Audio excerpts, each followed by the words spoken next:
जय हिंद दोस्तों. So again we are here with the next chapter, that is the Mughal literature. So as I've discussed earlier कि Mughal literature जो पूरा ये chapter है इसमें अराउंड 22 या 23 क्वेश्चंस हैं and these questions will be based on this information which is given in the box. So let's start with this box itself. उसके बाद हम क्वेश्चन बाय क्वेश्चन भी इसको देख लेंगे. So it is a very small chapter. It's not going to take much time. So here are given some books and their authors. ठीक है, along with the authors. So क्या बोल रहे हैं ये बुक्स क्या है. पहली बुक है मजमा उल बहरीन. मजमा उल बहरीन जो है ये दारा शिकोह के द्वारा लिखी गई है. परेशान मत होइएगा, याद नहीं हो रही है, नाम समझ नहीं आ रहे हैं, कुछ याद नहीं हो रहा है, कोई बात नहीं, लेट इट बी. ठीक है, बस एक बार देख लीजिए, ज़्यादा कुछ नहीं करना है. तो मजमा उल बहरीन जो है वो दारा शिकोह. तजुल मासिर हसन निज़ामी. आलमगीर नामा मोहम्मद काजिम. नस्खा ए दिल कुशा ये भीमसेन. चहर चमन चंद्रबदन ब्राह्मण. फुतुहात आलमगीरी ईश्वरदास नागर. खुलासत उत तवारिक सुजर्नी Bhandari Bhandari, I am so sorry. Tarikh Dil कुशा. तारीख दिल कुशा, अच्छा ओके, दैट वाज नक्शा दिल कुशा. सो तारीख दिल कुशा भीमसेन कायस्थ. तबाकत अकबरी निज़ामुद्दीन अहमद. इकबाल नामा जहांगीरी मुतमाद खान. पातशाह नामा या बादशाह नामा अब्दुल हामिद लाहौरी. तुज़ुक बाबरी बाबर. तारीख शेर शाही अब्बास खान सरवानी. हुमायूं नामा गुलबदन बेगम. ठीक है. तो ये पूरी मुग़ल लिटरेचर के कुछ इम्पॉर्टेंट नाम थे जिनमें से हार्डली कुछ नाम ही सुने हुए थे. सुने पहले भी हैं, मतलब हार्डली कुछ नाम ऐसे हैं जो आप बता सकते हो, जिनका आंसर एक बार में बता सकते हैं. पर्टिकुलरली लाइक बादशाह नामा, तुज़ुक बाबरी, ये बार बार रिपीट होते हैं. ठीक है. हुमायूं नामा. So now start with the first question. Gulbadan Begum was the daughter of. तो गुलबदन बेगम किसकी बेटी थी? ये बाबर की बेटी थी, हुमायूं की बहन थी. ठीक है. तो हुमायूं की बहन ने हुमायूं नामा लिखा था. ठीक है. और हुमायूं की वाइफ ने हुमायूं का मकबरा बनवाया था. ठीक. तो वो बेचारे कुछ कर ही नहीं पाए. ही became wondering for the whole life. He is also known as one of the unfortunate rulers of Mughal dynasty also, because he could not enjoy the taste of being a ruler as well, because he was not on throne for a very very long period or something. So Gulbadan Begum was the daughter of Babur. She was born in 1523 and died in 1603, and she documented many historical events in a book Humayun-Nama. Akbar had great respect for her.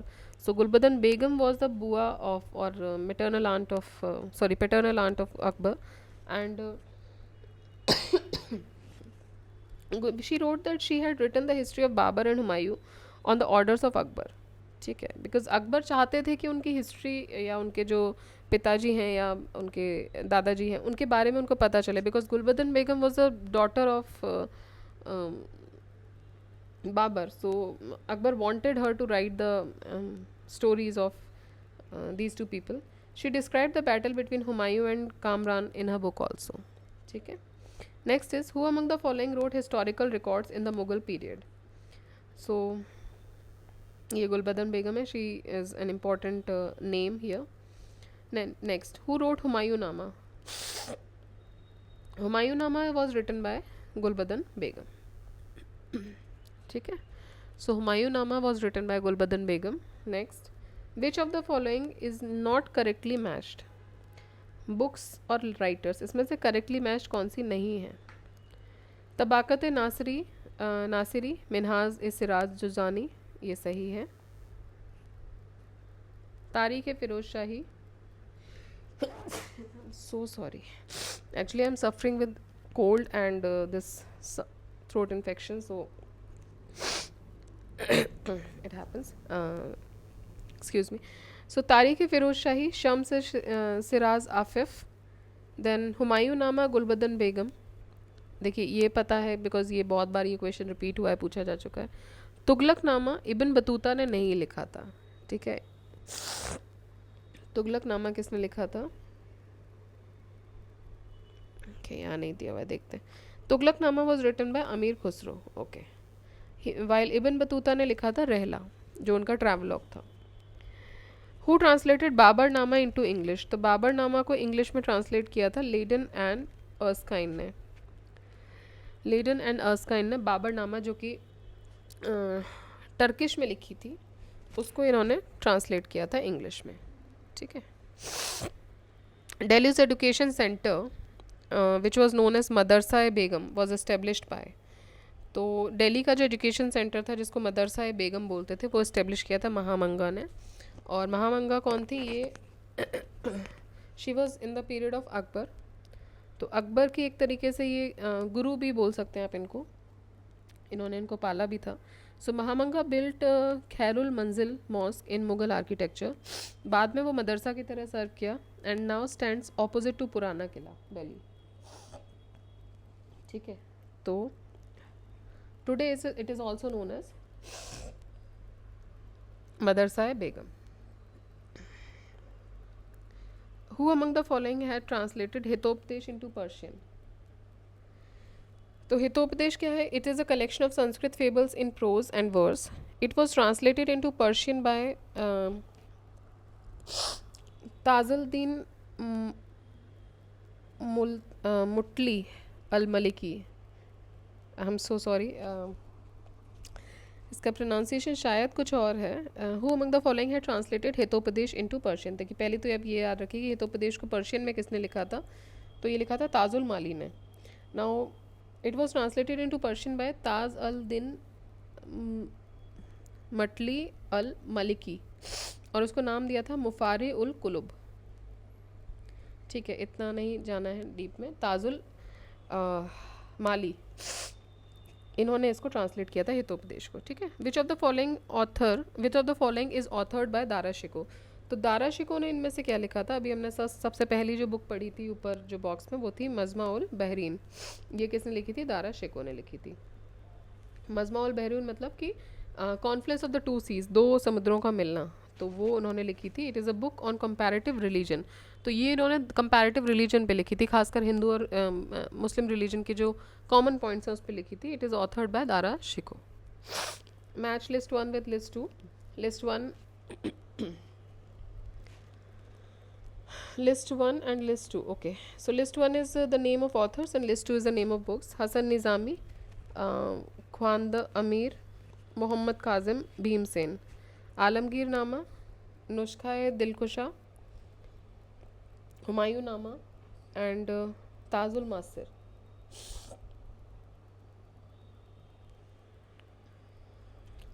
सो हसन निज़ामी जो हैं उन्होंने ताजुल मासिर लिखी है, ख्वांदा अमीर ने हुमायूं नामा लिखा है, मोहम्मद काजिम ने आलमगीर नामा लिखा है और भीमसेन ने नुस्खा दिलकुशा लिखा है। ठीक है। Next is again Bhimsen Kayastha. तो देखिए भीमसेन ने नुस्खा दिलकुशा लिखा है और भीमसेन कायस्थ, अगर ये दोनों अलग हैं तो इन्होंने तारीख दिलकुशा लिखा है। देन चंद्रभान ब्राह्मण, इन्होंने चाहर चमन लिखी है। ईश्वरदास नागर ने फुतुहात आलमगीरी लिखी है एंड सुजन रे भंडारी ने खुलासत उत तवारीख लिखी है। ठीक है। तो देखिए इसको ना बहुत बार पढ़ना पड़ेगा। रीज़न बीइंग कि नाम भी क्या होते हैं, कुछ नाम ऐसे होते हैं जो हमारी टंग पे रहते हैं, जो हम रिपीटेडली याद कर सकते हैं। जैसे बाबर नामा आपको याद हो जाएगा, ठीक है, रहला आपको याद हो जाएगा, तुगलक नामा याद हो जाएगा, गुलबदन बेगम ने जो लिखी है बुक वो याद हो जाएगी, हुमायूं नामा। बट ये कुछ नाम भी टिपिकल होते हैं, तो हर बार वो आपकी ज़बान पे नहीं रह सकते, तो आपको याद करने में भी उसमें थोड़ी दिक्कत आती है। तो इसका एक ही तरीका है मल्टीपल रिवीजन। बहुत बार इसको पढ़ लो कि नाम याद ना भी हो तो भी विजुअल इम्पैक्ट से आप उसको वहाँ पे सही कर सको। तो बहुत इसमें ऐसा नहीं है कि इसके लिए आपको पूरा टाइम ही इसमें दे देना है बाकी सब छोड़ के, because this is actually tough.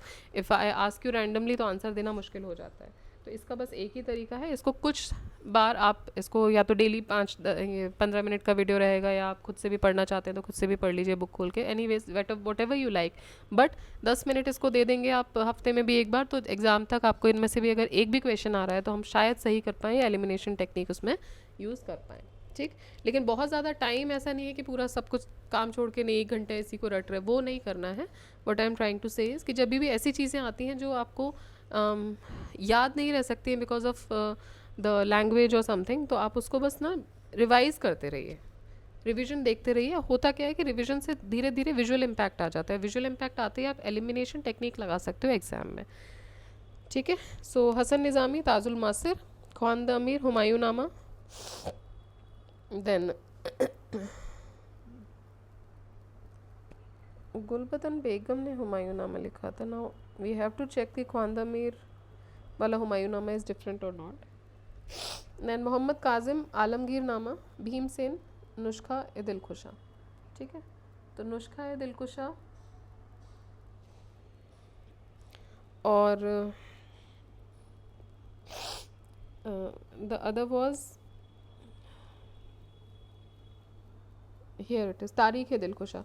तो तारीख ए दिलकुशा भीमसेन कायस्थ और Nuskha e Dilkusha Bhimsen. Now I am not sure that Bhimsen Kayastha and Bhimsen अलग हैं या एक ही हैं, बट दोनों ने ही दिलकुशा लिखा है। अगर कायस्थ नाम आ रहा है तो तारीख ए दिलकुशा लिखा गया है, और खाली भीमसेन है तो नुस्खा ए दिलकुशा लिखा गया है। नेक्स्ट, लेकिन दिलकुशा दोनों में है, दोनों एक साथ शायद ही आए, अभी तक तो नहीं आए हैं, तो शायद ही आए। Next is books and authors, Alamgir नामा, देन आलमगीर नामा अभी हमने देखा काजिम ने लिखा है। देन चहर चमन, ये चंद्र बदन से आप सी से याद कर सकते हैं, चहर चमन और चंद्र बदन ब्राह्मण, ये इन्होंने लिखी है। देन तबकात अकबरी, तबकात अकबरी और इकबाल नामा जहांगीरी, इकबाल नामा जहांगीरी, इकबाल नामा जहांगीरी मुइतमिद अहमद ने लिखी है, और तबकात अकबरी जो है वो लिखी है मुंशी मोहम्मद काजिम ने। ठीक है, नहीं सॉरी, आलमगीर नामा मुंशी मोहम्मद काजिम ने लिखी है, तबकात अकबरी निज़ामुद्दीन अहमद ने लिखी है, चहर चमन याद हो गया है चंद्र बदन ब्राह्मण ने लिखी है, और इकबाल नामा जहांगीरी मुइतमाद खान ने लिखी है। ठीक है, next is which of the following Muslim scholars has most significant contribution in Hindi literature. तो अब्दुल रहीम खाने खाना इम्पॉर्टेंट नाम है ये लिटरेचर पीरियड का। सो सबसे सिग्निफिकेंट कंट्रीब्यूशन जो हिंदी लिटरेचर में रहा है वो अब्दुल रहीम खाने खाना का रहा है। The successful administration policy of tolerance balanced attitude of Akbar provided such an opportunity for Hindi to grow that his reign is called as golden era of Hindi poetry. Both Hindu and Muslims has equal rights on Hindi. Abdul Rahim Khane Khana was the master in Arabic, Persian and Turkish, Sanskrit, Hindi and Rajasthani languages. So he was actually a master in many languages. इसीलिए इनका जो contribution रहा है Hindi literature में खासकर वो बहुत ज़्यादा रहा है, बिकॉज आप देखेंगे Arabic, Persian, Turkish, then Sanskrit, Hindi, Rajasthani, ये सारी लैंग्वेज के मास्टर्स थे ये। एंड रहीम सतसई एक फ़ेमस कलेक्शन है इनके कपलेट्स का। ठीक है, सो रहीम सतसई एक फ़ेमस बुक इन्होंने लिखी है, अब्दुल रहीम खाने खाना। Next, in Indian history who was Abdul Hamid Lahori. Abdul Hamid Lahori एक ऑफिशियल हिस्टोरियन थे शाहजहाँ के। ठीक है, तो शाहजहाँ के टाइम पे अब्दुल हामिद लाहौरी जो थे वो एक ऑफिशियल हिस्टोरियन रहे हैं। एंड इन्होंने एक बुक लिखी है बादशाह नामा, जिसको बादशाह नामा भी बोलते हैं, and this is a history of Shahjahan. तो जो बादशाह नामा या बादशाह नामा ये किसकी हिस्ट्री है, ये हिस्ट्री डिपिक्ट करती है शाहजहाँ की। He joined the court of Shahjahan as a traveller. ठीक, who is the author of Shahjahan Nama, so it is Abdul Hamid Lahori only, जिसको बादशाह नामा भी, आई एम सॉरी, शाहजहाँ नामा अलग है। ओके, शाहजहाँ नामा जो बुक लिखी है वो इनायत खान ने लिखी है। The chronicles of Shahjahan, it is a genre of works written about the Mughal emperor Shahjahan. It was written by Inayat Khan 17th century. बाद में इसको ट्रांसलेट किया गया है इंग्लिश में AR फुलर के द्वारा। तो देखिए दो बुक हो गई हैं, कंफ्यूज हो गए थे हम लोग। शाहजहाँ नामा, ठीक है, ये तो इनायत खान ने लिखी है, जो भी शाहजहाँ के नाम पर ही है। ठीक, और जो दूसरी बुक है वो है बादशाह नामा, बादशाह या बादशाह नामा। ठीक, सॉरी थोड़ी राइटिंग नहीं समझ आ रही होगी, but I am trying to make it fast. Badshahnama ये लिखी है आपका अब्दुल हामिद लाहौरी ने, अब्दुल हामिद लाहौरी, और ये भी शाहजहाँ के ऊपर ही है। ठीक है, next is which of the following pairs is correctly matched. तो बाबर ने तुजुक बाबरी लिखी है, ये सही है, टर्किश में लिखी थी उन्होंने। एंड ऑटोबायोग्राफी है, बाबरनामा टर्किश लैंग्वेज में लिखी थी। हुमायूं नामा को गुलबदन बेगम ने लिखा है, हुमायूं ने खुद नहीं लिखी। देखिए हुमायूं ने खुद नहीं लिखा है, याद रखिएगा। हुमायूं का टूम भी उनकी वाइफ ने बनवाया था। तो दोनों इंपॉर्टेंट चीज़ें हैं, जो एक उनकी बहन ने जो लिखा था और उनकी वाइफ ने टूम बनवाया था। देन शेरशाह, तारीख़ शेरशाही, तारीख़ जो शेरशाही है वो अब्बास खान ने लिखी है, शेरशाह ने खुद नहीं लिखी है। और तबकात अकबरी जो है वो ख्वाजा निज़ामुद्दीन अहमद बख्शी ने लिखी है, ना कि अकबर ने लिखी है। ठीक है, तो सिर्फ बाबर है जिसने लिखी थी तुजुक बाबरी टर्किश लैंग्वेज में। बाकी हुमायूं, शेरशाह और अकबर ने अपनी ऑटोबायोग्राफी नहीं लिखी है। Who is the creator of Mughal text? Maasir Alamgiri. Maasir Alamgiri लिखी है साकी मुस्तैद खान ने। ठीक, तो मासिर आलमगिरी, साकी मुस्तैद खान लिखी है। इसमें औरंगज़ेब के बारे में क्रॉनिकल्स उनके लिखे हुए हैं। औरंगज़ेब को आलमगीर भी बोलते थे, इसलिए वो आलमगिरी के नाम से है। Anwar e Suhaili is a translation of, तो अनवर ए सुहेली जो ट्रांसलेशन है वो किसका है? वो पंचतंत्र का है। पंचतंत्र ट्रांसलेटेड थी बहुत सारे स्कॉलर्स के द्वारा। Nasrullah Munshi Shirazi translated under the name of Kalila wa Dimna Mirza Waiz Hussain Kashifi. ठीक है, तो ये बोल रहे हैं कि पंचतंत्र जो है अनवर सुहेली इज़ अ अनवर, पंचतंत्र का जो ट्रांसलेटेड वर्जन का जो नाम है वो है अनवर सुहेली। ठीक है, तो बहुत लोगों ने इसको ट्रांसलेट किया था। क्या नाम रखा था इसका? Anwar Suhaili. Under the supervision of poet laureate Faizi, Akbar है translate established a translation department. तो अकबर ने जो ट्रांसलेशन डिपार्टमेंट बनवाया था उसके हेड थे Faizi. And it was the period when Abul Fazl translated the Sanskrit text Panchtantra into Persian language under the name of Ayar Danish। और अबुल फजल ने पंचतंत्र को ट्रांसलेट किया था अयार दानिश के नाम से। ठीक, तो एक तो हो गया अनवर सुहेली, दूसरा है Ayar Danish. Next is Akbarnama was completed by Abul Fazl in how many years? तो अबुल फजल ने अकबरनामा कितने सालों में कंप्लीट किया? 7 साल में, 1590 टू 1596। ये अकबर के कोर्ट के 9 रत्नों में से एक थे। Some of the books describe that it took more than 7 years, also 12 to 13 years to complete the Akbarnama. Hence UP PCS did not evaluate this question because इसमें 8 साल, 9 साल, 10 साल भी ऑप्शन दिए हुए हैं। So UP PCS ने इसको evaluate नहीं किया था। This is the question of 2014. Next, the court language during the Mughal period was, तो ये हमें अभी तक पूरा मुगल पीरियड पढ़ने के बाद पता चली गया कि पर्शियन थी। Although they were Turks initially, Babur came and Babur का जो मंगोल जो थे वो अपने मदर की साइड से थे एंड जो टर्किश थे वो अपने फादर की साइड से थे। And the Turkish was the language, but जब वो इंडिया में इस्टेब्लिश हुए और धीरे धीरे उनका जो कोर्ट लैंग्वेज जो चेंज हुआ वो पर्शियन में हो गया था। ठीक है, so they use to deal in Persian, इसीलिए जो उस टाइम के जो भी टेक्स्ट लिखे गए ज़्यादातर वो पर्शियन लैंग्वेज में लिखे गए थे। So Akbar was a protector of many languages. उन्होंने ट्रांसलेशन डिपार्टमेंट भी बनवाया था, like Sanskrit, Arabic, Turkey, Greek और बहुत सारे लैंग्वेजेस की जो बुक्स थी वो ट्रांसलेट भी करवाते थे। The court language of Mughal was again it is a Persian. Then while Urdu was the language of princely courts. जो प्रिंसली कोर्ट्स होते थे, जैसे कि पर्टिकुलर प्रोविंसेस के कुछ कुछ कोर्ट्स हो गए, वहाँ की लैंग्वेज आपकी रही है उर्दू, जैसे Delhi, Lucknow specifically. But overall जो सेंट्रल कोर्ट की जो लैंग्वेज थी वो पर्शियन थी। नस्तलिक वॉज, नस्तलिक क्या था? तो एक नस्तलिक एक पर्शियन स्क्रिप्ट है जो कि मेडिवल इंडिया में यूज़ होती थी। Nastaliq is a script actually, ठीक है, जिसको मेडिवल इंडिया में यूज़ किया जाता था। So it was use in medieval India during the Mughal period. Mughal emperor Aurangzeb जो थे वो नस्तलिक लिखने में एक्सपर्ट थे। The poet heart king who wrote praising versus for Lord Krishna under the name of Nagari Das was, so he was Raja Sawant Singh who wrote praising verses for Lord Krishna under the name of नागरी दास। तो ये थे नागरी दास मतलब कि servant of Radha, ये nickname था राजा सावंत सिंह का। Kishangarh state के थे ये Raja Sawant Singh. So he wrote many verses in praise of lord Krishna. Rulers of Kishangarh patronize the Nimbark sect, Nimbar का सेक्ट। तो जो रूलर्स थे आपके किशनगढ़ के, उन्होंने निम्बर्क सेक्ट को पैटर्नाइज किया था। ठीक है, और उनको उन्होंने जो किशन दास थे, राजा सावंत सिंह जो थे, जिनके टाइम पे बनी ठनी पेंटिंग जो फेमस हुई थी, किशनगढ़ स्कूल ऑफ पेंटिंग भी था। सो ही उनका जो नाम था, ये निक नेम जो था वो था नागरी दास, मतलब सर्वेंट ऑफ राधा। ठीक, next, which one of the following were the famous works और रामचंद्रिका एंड रसिक प्रिया। तो ये जो रामचंद्रिका और रसिक प्रिया है, ये किसने लिखा है? ये केशव ने लिखा है। Ramchandrika and Rasik Priya was written by Keshav Das. He was a Sanskrit scholar and Hindi poet, best known for his Rasik Priya, a pioneering work of Ritikal of Hindi literature.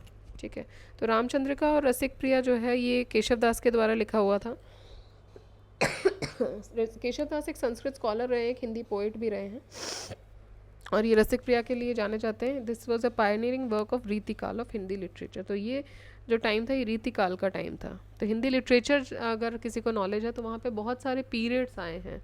Also in UPSC अगर किसी ने हिंदी लिटरेचर किसी का ऑप्शन रहा है तो उसको बेटर पता होगा कि बहुत सारे पीरियड्स के बारे में डेफिनेशन है कि रीतिकाल में क्या क्या चेंजेस रहे या जो भी काल होते होंगे। I was actually not a student of Hindi literature, so मुझे उतना नहीं पता है, बट हाँ बहुत सारे काल का या बहुत सारे पीरियड्स का उसमें डिफाइन किया हुआ है। So this was one of the period जो रसिक प्रिया थी, वो रीति काल का एक इम्पॉर्टेंट वर्क रहा है in the period of Hindi literature. ठीक है, so this is all about literature. Now the last part of Mughal period which is left is miscellaneous. So we'll be coming with the next video with the miscellaneous portion of the Mughal period, and then we'll move to the further periods of the medieval India. So keep revising, keep studying.